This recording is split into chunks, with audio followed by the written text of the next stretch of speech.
미국이 두려워하는 나라가 있습니다. 중국 아닙니다. 러시아도 아니죠. 불과 50년 최빈국에서 선진국 반열로 올라선 인류 역사상 유일한 케이스. 전쟁의 폐허를 딛고 일어서서 세계 경제 10위권에 오른 나라. 위기가 올 때마다 무너지지 않고 오히려 더 강해진 민족. 바로 대한민국입니다. 그런데 최근 이상한 일들이 벌어지기 시작했습니다. 펜타곤이 극비 보고서를 작성했고 CIA가 새벽에 긴급회의를 소집했습니다. 그리고 하버드 강의실에서 터져선 안 될 폭탄이 터졌습니다. 절대 열려선 안 될 파일이 하버드에서 열렸기 때문이었죠. 동시에 전 세계가 발칵 뒤집혔고 그 중심엔 누구도 예상 못한 진실이 있었습니다. 도대체 그 문서엔 무엇이 적혀 있었을까요? 그리고 미국은 왜 한국을 두려워하는 걸까요? 강의실에서 공개된 충격적인 진실, 상상을 초월한 그 전말을 지금 공개합니다. 리얼 감동 코리아. 블랙우드 교수. 오늘 국제전략센터 출입이 통제됩니다. 새벽 5시 반에 걸려온 전화였습니다. 저는 반쯤 잠든 목소리로 이유를 물었죠. 보안 문제입니다. 그게 전부입니다. 상대방은 더 이상 설명하지 않았습니다. 전화가 끊긴 뒤 저는 침대에 앉아 생각에 잠겼습니다. 하버드에서 22년을 가르쳤지만 이런 연락은 처음이었죠. 국제전략센터는 제가 매주 목요일 오전 강의를 진행하는 곳입니다. 세계 각국에서 온 최고의 학생들이 모이는 곳이기도 했죠. 그런데 갑자기 출입 통제라니 뭔가 심상치 않았습니다. 저는 샤워를 하고 평소보다 일찍 캠퍼스로 향했습니다. 아침 공기가 차가웠지만 머릿속은 복잡했죠. 도대체 무슨 일이 벌어진 걸까요? 캠퍼스에 도착했을 때 그 의문은 더 깊어졌습니다. 국제전략센터 앞에 검은색 차량 3대가 멈춰 있었습니다. 미국 국토안보부 마크가 선명하게 보였죠. 무장한 보안 요원들이 건물 입구를 지키고 있었습니다. 학생들이 멀찍이 서서 수군거리고 있었습니다. 무슨 일이에요? 테러 관련인가요? 미사일 정보 유출 아니냐는 속삭임들이 들렸죠. 저는 요원들 사이를 지나 건물 안으로 들어갔습니다. 복도는 평소보다 훨씬 조용했습니다. 경비원이 제 신분증을 2번이나 확인했죠. 저는 강의실로 올라가는 계단을 천천히 밟았습니다.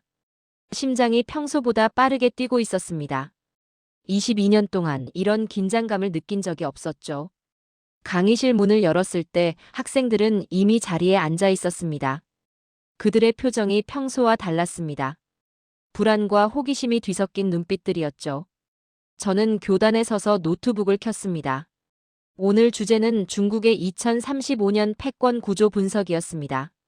파일을 열려고 마우스를 움직이는 순간이었습니다. 화면이 갑자기 흔들리더니 제가 클릭하지도 않은 창이 스스로 떠올랐습니다.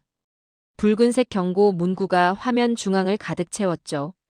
최상위 국가기밀, 불법 접근 탐지됨. 제 손이 마우스 위에서 멈췄습니다. 이게 뭡니까? 조교가 제 옆으로 다가와 작은 목소리로 물었습니다. 저도 모릅니다. 저는 솔직하게 답했죠. 학생들이 술렁이기 시작했습니다. 저는 침착하게 시스템을 종료하려 했지만 화면은 꺼지지 않았습니다. 오히려 파일이 강제로 전환되기 시작했죠. 문서 제목이 천천히 떠올랐습니다.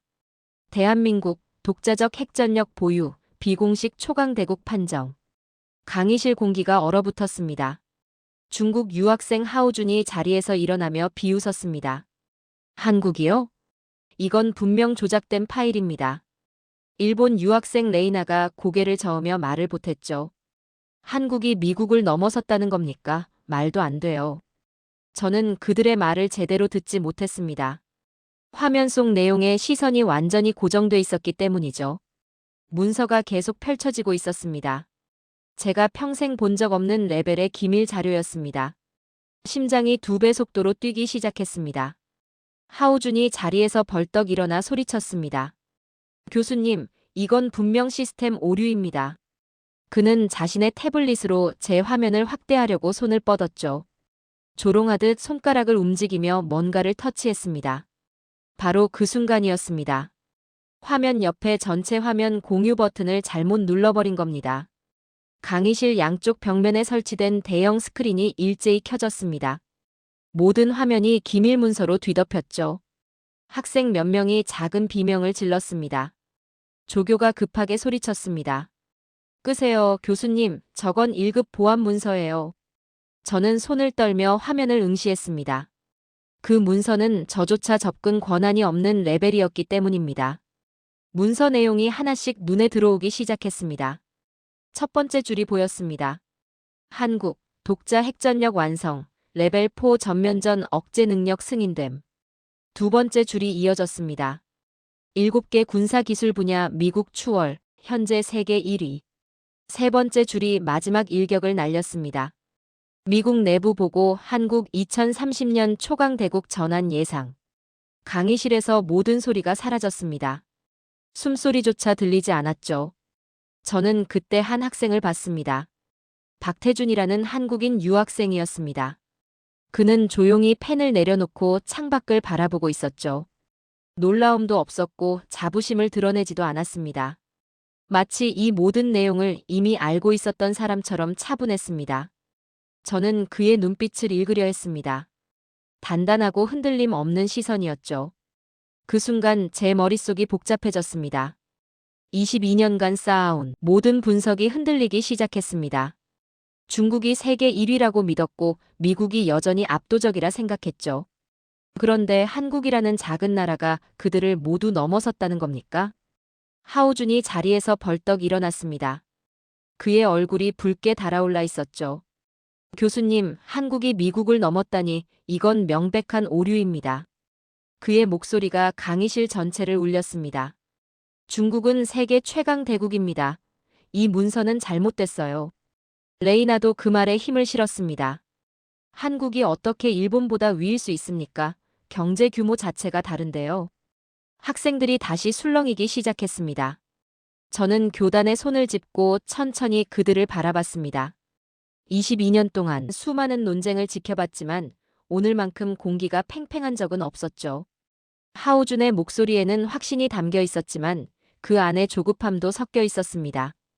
저는 침착하게 입을 열었습니다. 오류라면 왜 미국 정보부가 비상회의를 열었겠나? 강의실이 조용해졌습니다. 하오준의 표정이 미묘하게 흔들렸죠. 저는 계속 말을 이었습니다. 한국은 이미 미사일 기술, 방산 시스템, 사이버전 능력, 해군 전력에서 중국과 일본을 완전히 추월했네. 레이나의 얼굴에서 혈색이 빠졌습니다. 하오준의 이마에 땀방울이 맺히기 시작했죠. 그는 뭔가 반박하려 했지만 말이 제대로 나오지 않았습니다. 저는 노트북 화면을 다시 확인했습니다. 문서 속에 숨겨진 그래프들이 하나씩 떠오르고 있었죠. 학생 뒤편 보조 스크린이 자동으로 켜지며 데이터가 표시되기 시작했습니다.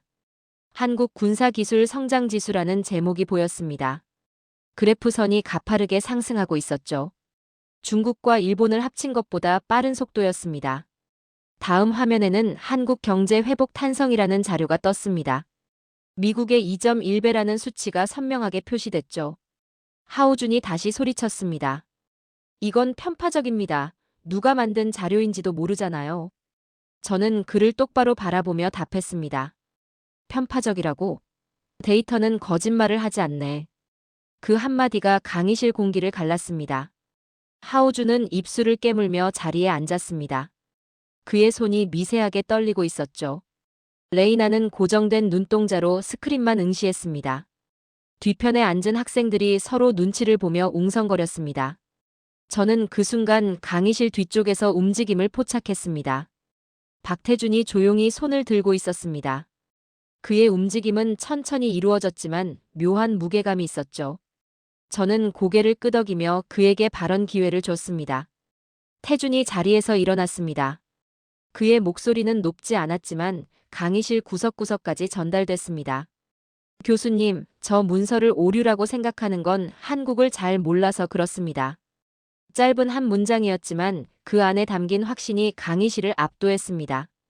학생들이 일제히 태준을 향해 고개를 돌렸죠. 누구지? 저 학생은 뭔데 저렇게 말하는 거야? 작은 속삭임들이 들렸습니다. 저는 태준의 눈빛을 읽으려 했습니다. 정제된 칼날 같은 말투였고 흔들림이 전혀 없었죠. 22년 동안 수많은 학생을 봤지만 저런 눈빛은 처음이었습니다. 하오준이 태준을 향해 말했습니다. 그럼 자네가 설명해보게. 한국이 어떻게 중국을 넘어섰다는 건가? 태준은 침착하게 대답했습니다. 중국은 양으로 승부했지만 한국은 질로 승부했습니다. 하오준의 얼굴이 일그러졌습니다. 레이나도 불편한 표정을 지었죠. 태준은 계속 말을 이었습니다. 한국의 방산 기술은 나토 7개국이 줄 서서 구매 요청하는 수준입니다. 강의실이 다시 조용해졌습니다. 저는 그 순간 제 심장이 더 빠르게 뛰는 걸 느꼈습니다. 이 학생은 단순히 애국심으로 말하는 게 아니었습니다. 구체적인 사실과 데이터를 알고 있었죠. 저는 속으로 생각했습니다. 이 아이는 그냥 유학생이 아니다. 뭔가 더 깊은 배경이 있어. 태준이 자리에 앉았습니다. 강의실 분위기가 완전히 바뀌어 있었죠. 중국 학생들은 서로 눈치만 보고 있었고 일본 학생들은 고개를 숙이고 있었습니다. 유럽 출신 학생 몇 명이 태준을 계속 주시하고 있었죠. 저는 교단 앞으로 천천히 걸어 나왔습니다. 오늘 강의는 예상과 완전히 다른 방향으로 흘러가고 있었습니다. 중국의 패권 분석을 할 예정이었는데 한국이라는 변수가 모든 걸 뒤집어 버렸죠. 저는 학생들을 천천히 둘러봤습니다. 그들의 얼굴에는 혼란과 두려움이 동시에 새겨져 있었습니다. 특히 하오준의 발끝이 흔들리고 있었고 레이나의 눈동자가 불안하게 움직이고 있었죠. 저는 다시 화면을 확인했습니다. 문서가 아직 완전히 닫히지 않았습니다. 추가 데이터가 계속 로딩되고 있었죠. 한국 국가 신뢰지수, 위기 대응 능력, 기술 혁신 속도. 모든 지표에서 한국이 최상위권에 있었습니다. 저는 22년 동안 쌓아온 확신이 흔들리는 걸 느꼈습니다. 세계 질서에 대한 제 이해가 틀렸을 수도 있다는 생각이 들었죠. 태준의 말이 계속 머릿속을 맴돌았습니다. 한국을 잘 몰라서 그렇습니다. 그 한마디가 저를 계속 자극했습니다. 정말 제가 한국을 몰랐던 걸까요? 아니면 일부러 외면했던 걸까요? 저는 교단 앞에서 학생들을 천천히 둘러봤습니다. 하오준의 얼굴에는 여전히 불복이 가득했고 레이나는 입술을 깨물고 있었죠. 태준만이 조용히 노트에 무언가를 적고 있었습니다. 저는 결심했습니다. 이 문서가 진짜인지 가짜인지 지금 이 자리에서 검증해 보기로 말입니다. 좋네. 그럼 지금부터 이 문서의 진위를 직접 확인해 보세. 제 목소리가 강의실에 울렸습니다. 하버드 데이터베이스에 접속해서 실제 수치를 대조해 보겠네. 학생들이 긴장한 표정으로 저를 바라봤습니다. 하오준은 자신감 있게 팔짱을 꼈고 레이나는 복잡한 표정을 지었죠. 저는 노트북 키보드를 두드렸습니다. 하버드 국제전략연구소 서버에 접속했습니다. 최근 5년간 전 세계 군사혁신 속도 데이터를 불러왔죠. 화면에 그래프가 천천히 떠올랐습니다. 1위 대한민국, 2위 미국, 3위 이스라엘, 중국은 7위, 일본은 12위였습니다. 한국 군사혁신 속도가 미국보다 12% 앞서 있었죠. 강의실이 조용해졌습니다. 하오준이 자리에서 일어나 화면을 뚫어지게 쳐다봤습니다. 왜 중국 데이터가 더 낫죠? 그의 목소리가 떨리고 있었습니다. 저는 침착하게 답했습니다. 중국은 많이 만들었지만 한국은 잘 만들었네. 양과 질의 차이라네. 하오준의 얼굴이 창백해졌습니다. 레이나는 책상을 꽉 움켜쥐고 있었죠. 저는 두 번째 데이터를 불러왔습니다. 최근 3년간 방산 수출 증가율 자료였습니다. 화면에 국가별 그래프가 나타났습니다. 한국의 상승 곡선이 다른 나라들을 압도하고 있었죠. K2 전차, K9 자주포, 천무 다연장 로켓, KF-21 전투기. 나토 7개국이 줄 서서 구매 요청을 넣은 상태였습니다. 국가 신뢰 지수에서 한국이 1위를 차지하고 있었죠. 레이나가 작은 목소리로 속삭였습니다. 이게 일본을 넘었다고요? 그녀의 손이 떨리고 있었습니다. 저는 세 번째 데이터를 준비했습니다. 이번엔 경제 회복 탄성 지수였죠.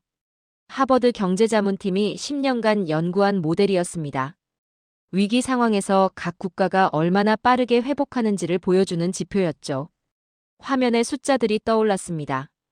미국 1.0, 일본 0.6, 중국 0.8, 그리고 한국 2.4. 강의실이 완전히 멈췄습니다. 누구도 말하지 않았습니다. 숨소리조차 들리지 않았죠. 저는 그 숫자를 보며 손을 떨었습니다. 22년 교수 생활에서 이런 수치는 처음 봤습니다. 이건 인간의 수치가 아니네. 제 목소리가 강의실에 울렸습니다. 한국은 위기에서 뛰어오르는 유일한 국가야. 다른 나라들은 회복하지만 한국은 도약하는구만. 하오준이 자리에 주저앉았습니다. 레이나는 고개를 떨구고 있었죠. 유럽 출신 학생들이 서로 얼굴을 마주보며 속삭였습니다. 저는 데이터를 더 파고들었습니다. 한국의 경제 구조를 분석한 보고서가 떠올랐죠. IMF 위기 이후 성장 곡선이 비정상적이었습니다. 다른 나라들은 위기 후 평균 10년이 걸려 회복했지만 한국은 3년 만에 이전 수준을 넘어섰습니다. 2008년 금융위기 때도 마찬가지였죠. 전 세계가 휘청거릴 때 한국만 빠르게 반등했습니다. 저는 화면을 학생들에게 보여주며 말했습니다. 이 곡선을 보게, 상승이 아니라 폭발이야. 한국의 회복력은 수학적으로 설명이 안 되네. 태준이 조용히 손을 들었습니다. 저는 그에게 고개를 끄덕였죠. 태준이 자리에서 천천히 일어났습니다. 그의 목소리는 낮았지만 강의실 구석구석까지 전달됐습니다. 교수님, 한국은 위기 때마다 강해졌습니다. 임진왜란, 한국전쟁, IMF, 모든 순간마다 말입니다. 그 DNA는 지금도 변하지 않았습니다. 저는 그 말을 들으며 전율을 느꼈습니다. 이 학생의 말은 단순한 경험담이 아니었습니다. 민족 전체의 목소리처럼 들렸죠. 태준이 계속 말을 이었습니다. 한국인들은 위기를 두려워하지 않습니다. 오히려 위기를 발판 삼아 더 높이 뛰어오릅니다. 그게 바로 2.4라는 숫자의 의미입니다. 강의실이 숙연해졌습니다. 하오준은 더 이상 반박하지 못했습니다. 레이나는 눈을 감고 깊은 한숨을 쉬었죠. 저는 교단에 기대 서서 학생들을 바라봤습니다. 22년 동안 수많은 데이터를 분석했지만 오늘만큼 충격적인 순간은 없었습니다. 한국이라는 나라는 제가 알던 세계 질서 안에 들어가지 않았죠. 저는 속으로 생각했습니다. 하버드의 슈퍼컴퓨터조차 한국을 설명하지 못하는구나. 이 나라는 숫자 너머에 있어. 태준이 자리에 앉았습니다. 저는 그의 뒷모습을 보며 확신했습니다. 이 학생은 앞으로 이 강의실의 중심이 될 거라고 말입니다. 그리고 한국이라는 나라가 제 인생의 연구 주제가 될 거라고도 느꼈죠. 강의실 뒤편에서 웅성거림이 들렸습니다. 학생들이 서로 속삭이고 있었습니다. 한국이 정말 저렇게 강한 나라였어. 우리가 몰랐던 거야. 작은 목소리들이 퍼져나갔죠. 저는 노트북을 덮었습니다. 오늘 강의는 여기까지였습니다. 더 이상 말할 필요가 없었죠. 데이터가 모든 걸 증명했습니다. 강의가 끝나고 학생들이 자리를 떠났지만 복도에서는 격렬한 논쟁이 이어졌습니다. 중국 학생들과 일본 학생들이 모여서 뭔가 열띤 대화를 나누고 있었고 유럽 출신들은 멀찍이 서서 그 광경을 지켜보고 있었죠. 저는 그날 밤 연구실에서 한국 관련 자료를 계속 뒤적였지만 머릿속이 복잡하기만 했습니다. 다음 날 아침 강의실에 들어섰을 때 공기가 어제와는 완전히 달랐습니다. 학생들의 눈빛에 어제보다 훨씬 강한 적대감이 담겨 있었죠. 제가 교단에 서기도 전에 강하오린이 벌떡 일어나며 소리쳤습니다. 교수님, 한국의 핵개발이라니 이건 허황된 소리 아닙니까? 그의 목소리가 강의실 벽을 울렸고 다른 중국 학생 몇 명도 고개를 끄덕이며 동조하는 분위기였죠. 중국은 수십 년간 핵기술을 연구해왔는데 한국이 그걸 따라잡는다는 게 말이 됩니까? 하오린의 얼굴이 붉게 달아올라 있었고 그의 목소리에는 분노와 함께 묘한 조급함이 섞여 있었습니다. 레이나도 자리에서 천천히 일어나 차갑게 말을 보탰죠. 기술은 자본에 종속됩니다. 교수님도 아시잖습니까? 한국의 경제 규모로 미국을 초월한다는 건 논리적으로 불가능해요. 그녀의 목소리는 낮았지만 날카로웠고 일본 학생 몇 명이 그 말에 고개를 끄덕이며 지지를 보냈습니다. 저는 교단의 손을 짚고 천천히 그들을 바라봤습니다. 22년 동안 수많은 논쟁을 지켜봤지만 오늘처럼 강의실 전체가 한 방향으로 들끓는 건 처음이었죠. 학생들의 반발이 거세졌지만 저는 침착하게 입을 열었습니다. 하울인, 자네가 놓치고 있는 게 있네. 제 목소리가 낮게 깔리자 강의실이 조용해졌죠. 한국은 핵을 만들 수 있는 수준이 아니라네. 이미 끝난 이야기야. 그 한마디가 강의실 공기를 순식간에 얼려버렸습니다. 하울인의 표정이 굳었고 그의 발끝이 미세하게 흔들리기 시작했죠. 저는 천천히 말을 이어갔습니다. 극비 문서에 따르면 한국은 3년 전에 이미 독자 핵전력을 완성했다고 나와 있네. 그것도 미국 정보부 예상보다 2년이나 앞서서 말이야. 학생들의 숨소리가 거칠어졌고 누군가 작게 헛기침을 했습니다. 레이나가 책상을 잡고 일어서며 날카롭게 반격했죠. 교수님이야말로 한국 기업들의 로비에 속은 것 아닙니까? 그녀의 목소리에 도끼가 섞여 있었습니다. 한국 기업들이 하버드에 얼마나 많은 기부를 하는지 아시지 않습니까? 이건 학문이 아니라 정치예요. 강의실에서 몇몇 학생들이 탄식을 내뱉었고 저는 그 순간 처음으로 얼굴에서 모든 온기를 지웠습니다. 레이나 학자로서 그런 추측성 발언은 치명적이네. 제 목소리가 강의실을 가르며 울려 퍼졌죠. 자네는 지금 증거도 없이 학문의 신뢰를 무너뜨리고 있어. 그게 어떤 의미인지 알고 하는 말인가? 레이나의 얼굴에서 혈색이 빠졌고 그녀는 입술을 깨물며 자리에 앉았습니다. 저는 교단 앞으로 천천히 걸어 나오며 학생들을 한 명 한 명 바라봤죠. 내가 22년 동안 지켜온 원칙이 하나 있네. 데이터를 따르는 거야. 감정이나 편견이 아니라. 강의실이 숙연해졌고 아무도 말하지 않았습니다. 그리고 지금 모든 데이터는 한 방향만을 가리키고 있어. 한국이 우리 예상을 완전히 뛰어넘었다는 사실을 말이야. 하울인이 다시 뭔가 말하려 했지만 입만 벙긋거릴 뿐 소리가 나오지 않았고 그의 이마에 땀방울이 송글송글 맺히기 시작했습니다. 저는 그때 박태준을 봤습니다. 그는 여전히 조용히 노트에 무언가를 적고 있었고 강의실 전체가 들끓는 와중에도 그만은 태풍의 중심처럼 고요했죠. 하울인이 태준을 향해 고개를 돌리며 비웃듯 속삭였습니다. 한국? 그냥 운 좋은 나라잖아. 미국 지원 없었으면 아무것도 아니었을 거야. 태준의 손이 잠시 멈췄습니다. 노트 위에 놓인 펜이 미동도 하지 않았지만 그의 표정은 전혀 변하지 않았죠. 저는 그 순간을 지켜보며 직감했습니다. 저 학생은 지금 폭발 직전이지만 스스로를 완벽히 통제하고 있구나. 저건 보통 사람의 자제력이 아니야. 강의실 뒤편에서 웅성거림이 커졌고 중국 학생 몇 명이 하울인의 편을 들며 서로 눈빛을 주고받았습니다. 일본 학생들도 레이나를 향해 지지의 시선을 보냈지만 유럽과 미국 출신 학생들은 조용히 앉아서 상황을 관망하고 있었죠. 저는 심장이 평소보다 빠르게 뛰는 걸 느꼈습니다. 22년 동안 수많은 논쟁을 중재했지만 오늘은 완전히 달랐죠. 이건 단순한 학술 토론이 아니었습니다. 국가 간 자존심이 걸린 전쟁터였어요. 저는 속으로 생각했습니다. 이들은 아직 모르는구나. 한국이 이미 어디까지 갔는지를. 그리고 제 눈앞에 있는 극비 문서들이 얼마나 충격적인 내용을 담고 있는지도 말이야. 저는 깊게 숨을 들이쉬고 다시 입을 열었습니다. 좋아. 그럼 오늘은 한국이 정말 운으로 여기까지 왔는지 데이터로 확인해 보세.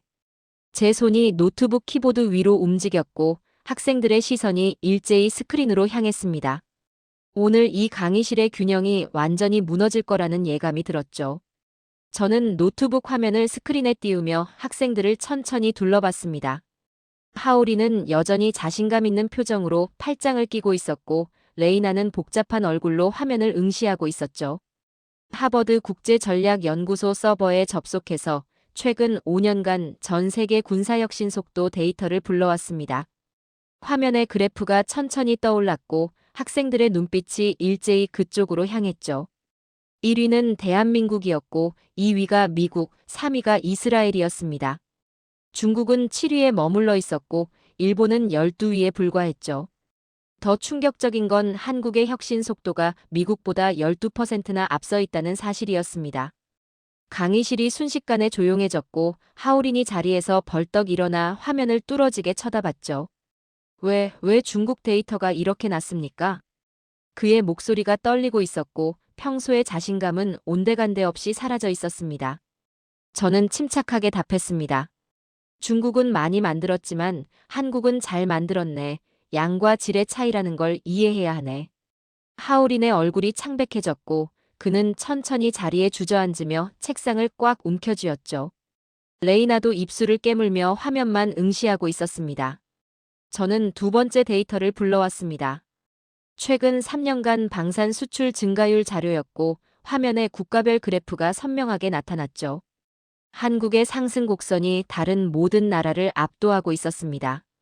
K2 전차가 폴란드에 1000대 이상 수출됐고 K9 자주포는 나토 여러 국가에서 동시에 구매 요청을 넣은 상태였죠. 천무 다연장 로켓은 중동과 유럽에서 줄을 서서 기다리고 있었고 KF-21 전투기는 아직 완성도 안 됐는데 벌써 여러 나라가 관심을 보이고 있었습니다. 국가 신뢰 지수에서 한국이 1위를 차지하고 있다는 사실도 함께 표시됐죠. 레이나가 작은 목소리로 속삭였습니다. 이게 일본을 넘었다는 겁니까? 그녀의 손이 떨리고 있었고 옆에 앉은 일본 학생들도 충격받은 표정으로 서로를 바라보고 있었습니다. 저는 세 번째 데이터를 준비했습니다. 이번엔 경제회복 탄성 지수였고 하버드 경제자문팀이 10년간 연구해서 만든 모델이었죠. 각 국가가 위기 상황에서 얼마나 빠르게 회복하는지를 보여주는 지표였습니다. 화면에 숫자들이 천천히 떠올랐고 강의실 전체가 숨을 죽이며 그걸 지켜봤죠. 미국은 1.0이었고 일본은 0.6에 불과했습니다. 중국이 0.8이었고 유럽 평균은 0.9 정도였죠. 그리고 한국의 숫자가 마지막으로 떠올랐습니다. 2.4. 강의실이 완전히 멈췄습니다. 아무도 말하지 않았고 숨소리조차 들리지 않았죠. 저는 그 숫자를 보며 손이 떨리는 걸 느꼈습니다. 12년 교수 생활에서 이런 수치는 단 한 번도 본 적이 없었죠. 이건 인간의 수치가 아니네. 제 목소리가 강의실에 낮게 울렸습니다. 한국은 위기에서 회복하는 게 아니라 뛰어오르는 유일한 국가야. 다른 나라들은 위기 후에 원래 수준으로 돌아가지만 한국은 그 위기를 발판 삼아 더 높이 도약한다네. 하울인이 자리에 완전히 주저앉았고 그의 이마에는 땀이 흐르고 있었습니다. 레이나는 고개를 떨구며 아무 말도 하지 못했죠. 유럽 출신 학생 몇 명이 서로 얼굴을 마주보며 놀란 표정으로 속삭였습니다. 저는 데이터를 더 깊이 파고들었습니다. 한국의 경제 구조를 분석한 보고서가 화면에 떠올랐고 IMF 위기 이후 성장 곡선이 비정상적으로 가파르게 올라가는 게 보였죠. 다른 나라들은 위기 후 평균 10년이 걸려 회복했지만 한국은 3년 만에 이전 수준을 완전히 넘어섰습니다. 2008년 금융위기 때도 마찬가지였죠. 전 세계가 휘청거릴 때 한국만 빠르게 반등했고 오히려 더 강해진 모습을 보여줬습니다. 저는 화면을 가리키며 학생들에게 말했습니다. 이 곡선을 보게, 이건 상승이 아니라 폭발이야. 한국의 회복력은 수학적으로 설명이 안 되네. 박태준이 조용히 손을 들었습니다. 저는 그에게 고개를 끄덕였고 태준이 천천히 자리에서 일어났죠. 그의 목소리는 낮았지만 강의실 구석구석까지 또렷하게 전달됐습니다. 교수님, 한국은 위기 때마다 강해졌습니다. 태준의 눈빛이 단단했고 그의 말투에는 흔들림이 전혀 없었죠. 임진왜란 때도 한국 전쟁 때도 IMF 때도 모두 그랬습니다. 그 DNA는 지금도 변하지 않았어요. 저는 그 말을 들으며 전율을 느꼈습니다. 이 학생의 말은 단순한 경험담이 아니었죠. 마치 민족 전체의 기억을 대변하는 것처럼 들렸습니다. 태준이 계속 말을 이어갔습니다. 한국인들은 위기를 두려워하지 않습니다. 오히려 위기를 발판 삼아 더 높이 뛰어오르죠. 그게 바로 2.4라는 숫자의 진짜 의미입니다. 강의실이 숙연해졌습니다. 하울이는 더 이상 반박하지 못했고 레이나는 눈을 감고 깊은 한숨만 내쉬고 있었죠. 저는 교단에 기대 서서 학생들을 바라봤습니다. 12년 동안 수많은 데이터를 분석했지만 오늘만큼 충격적인 순간은 없었죠. 한국이라는 나라는 제가 알던 세계 질서 안에 들어가지 않았습니다. 저는 속으로 생각했습니다. 하버드의 슈퍼컴퓨터조차 한국을 설명하지 못하는구나. 이 나라는 숫자 너머에 있어. 태준이 자리에 앉았고 강의실에는 묵직한 침묵이 흘렀습니다. 저는 그 침묵을 깨지 않고 잠시 학생들을 바라봤죠. 그들의 얼굴에는 혼란과 두려움이 동시에 새겨져 있었습니다. 저는 천천히 입을 열었습니다. 여러분, 여기서 하나 질문을 던져보겠네. 제 목소리가 강의실에 낮게 깔렸죠. 왜 미국 회사에서 한국인만 차별을 받지 않는지 아는가? 학생들이 서로 얼굴을 마주보며 웅성거리기 시작했습니다. 중국인, 일본인, 인도인 모두 미국 기업 내부에서 보이지 않는 유리천장을 경험하지만 유독 한국인만은 예외였다는 사실을 말이야. 레이나가 고개를 들며 의아한 표정을 지었고 하울린도 미간을 찌푸리며 제 말에 집중하기 시작했죠. 저는 계속 말을 이어갔습니다. 10년 전쯤 미국 실리콘밸리의 한 개발자가 이 현상을 조사한 적이 있네. 헬레나 포드라는 여성이었지. 그 이름을 말하는 순간 강의실 공기가 미묘하게 변했습니다. 헬레나 포드는 원래 한국을 무시하던 사람이었네. 전형적인 미국 중심주의자였지. 저는 잠시 말을 멈추고 학생들의 반응을 살폈습니다. 그런데 그 여자가 작성한 보고서 한 장이 실리콘밸리 전체를 뒤집어 놓았네. 지금도 그 보고서는 내 머릿속에 선명하게 남아있어. 학생들이 긴장한 표정으로 저를 바라봤죠. 보고서 제목이 뭐였는지 아나? 한국인, 건드릴 수 없는 존재였네. 강의실에서 작은 탄성이 터져 나왔습니다. 저는 노트북을 열어 관련 자료를 찾기 시작했습니다. 헬레나는 5년 동안 실리콘밸리 주요 기업 15곳을 조사했네. 그 결과가 충격적이었지. 화면에 그래프가 떠올랐고 학생들의 시선이 일제히 그쪽으로 향했습니다. 한국인 엔지니어들이 회의에서 발언할 때 다른 사람들의 태도가 달라진다는 통계였죠. 중국인이나 일본인이 말할 때는 자주 끊기거나 무시당했지만 한국인이 말할 때는 모두가 경청했다는 겁니다. 레이나가 경악한 표정으로 말했습니다. 도대체 한국이 뭐길래 그렇습니까? 저는 그녀를 똑바로 바라보며 답했습니다. 그게 바로 오늘 우리가 풀어야 할 질문이네. 하울린이 자리에서 벌떡 일어나며 소리쳤습니다. 터무니없습니다. 한국인들이 무서운 대상이라고요? 웃기는 소리 아닙니까? 그의 목소리가 강의실을 울렸지만 그 안에는 분노보다 두려움이 더 많이 섞여 있었죠. 저는 침착하게 답했습니다. 웃기는 소리라고 생각하나? 그럼 왜 미국 기업들이 내부 보고서에 그렇게 적어놨을까? 하울린의 얼굴이 붉어졌고 그는 뭔가 반박하려 했지만 말이 제대로 나오지 않았습니다. 저는 화면에 또 다른 자료를 띄웠습니다. 미국 국방부 산하연구소에서 작성한 내부 문서였죠. 한국인 기술자와의 협업 시 주의사항이라는 제목이 보였습니다. 그 문서에는 충격적인 내용이 담겨 있었죠. 한국인들은 절대 기술을 훔치지 않는다. 오히려 자기들이 가진 걸 더 발전시켜서 우리를 추월한다. 레이나가 손으로 입을 막으며 작게 신음했습니다. 저는 계속 문서 내용을 읽어내려갔습니다. 한국인 엔지니어 앞에서 함부로 말하지 마라. 그들은 모든 것을 기억하고 반드시 증명해낸다. 강의실이 완전히 조용해졌고 학생들은 숨도 제대로 쉬지 못하는 것 같았습니다. 박태준이 조용히 하울린을 바라봤습니다. 말없이 쏘아보는 그 눈빛에 하울린이 시선을 피했죠. 태준이 천천히 자리에서 일어났습니다. 그의 움직임은 조용했지만 강의실 전체의 주목을 끌었죠. 중국은 덩치만 컸지 한국을 단 한 번도 넘어본 적 없습니다. 태준의 목소리가 강의실을 가득 채웠습니다. 경제에서도 기술에서도 문화에서도 말입니다. 중국이 양으로 밀어붙일 때 한국은 질로 압도했죠. 하울린의 얼굴이 새하얗게 변했고 그는 책상을 붙잡고 서 있는 것조차 힘들어 보였습니다. 태준이 계속 말을 이어갔습니다. 중국 사람들은 한국을 무시하지만 정작 중국 정부는 한국을 가장 두려워합니다. 왜 그런지 아십니까? 강의실 전체가 태준의 다음 말을 기다리며 숨을 죽였죠. 한국은 중국처럼 크지 않지만 절대 무너지지 않기 때문입니다. 그 한마디가 강의실을 완전히 장악했습니다. 저는 태준을 보며 직감했습니다. 이 아이는 오늘 이 강의실의 지도자가 됐구나. 더 이상 학생이 아니야.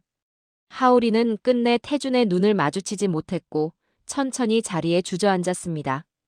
레이나도 고개를 떨구며 아무 말도 하지 못했죠. 저는 교단에 서서 학생들을 천천히 둘러봤습니다. 오늘 이 강의실에서 세계의 균형이 바뀌고 있었습니다. 한국이라는 나라가 더 이상 작은 나라가 아니라는 사실을 모두가 깨닫기 시작한 거죠. 저는 손끝을 떨며 강단 앞으로 천천히 걸어 나왔습니다. 2년 교수 생활에서 가장 무거운 결정을 내리는 순간이었죠. 여러분, 한국은 핵 개발이 가능하다는 수준이 아니네. 제 목소리가 강의실 전체를 채웠고 학생들의 숨소리가 멈췄습니다. 이미 3년 전에 완성했네. 그것도 미국보다 먼저 말이야. 강의실이 폭발하는 듯한 소리 없는 충격으로 뒤흔들렸습니다. 하울인의 펜이 바닥에 떨어졌고 레이나가 손으로 입을 막았죠. 저는 노트북 화면을 띄우며 극비 문서의 일부를 공개했습니다. 미국 상원과 펜타곤이 작성한 보고서였고 제목이 화면에 선명하게 떠올랐죠. 대한민국 초강대국 후보 1순위 지정. 학생들의 안색이 급변했습니다. 그 문서는 한국을 감시하기 위한 게 아니라네. 미국이 한국을 두려워해서 작성한 문서야. 레이나가 떨리는 목소리로 물었습니다. 세계 1위 가능성이 한국이라는 겁니까? 저는 고개를 끄덕였습니다. 바로 그거네. 미국 정보부가 그렇게 판단했어. 그 순간 박태준이 자리에서 천천히 일어났습니다. 그의 걸음은 조용했지만 강의실 전체를 압도하는 무게감이 있었죠. 태준이 강의실 중앙으로 걸어 나오며 학생들을 천천히 둘러봤습니다. 하울인이 무언가 말하려 했지만 목이 잠겨버렸고 다른 학생들도 숨을 죽이고 그를 바라봤죠. 한국은 누굴 위협하기 위해 만든 게 아닙니다. 태준의 목소리가 강의실을 가득 채웠습니다. 다시는 우리가 짓밟히지 않기 위해 만든 겁니다.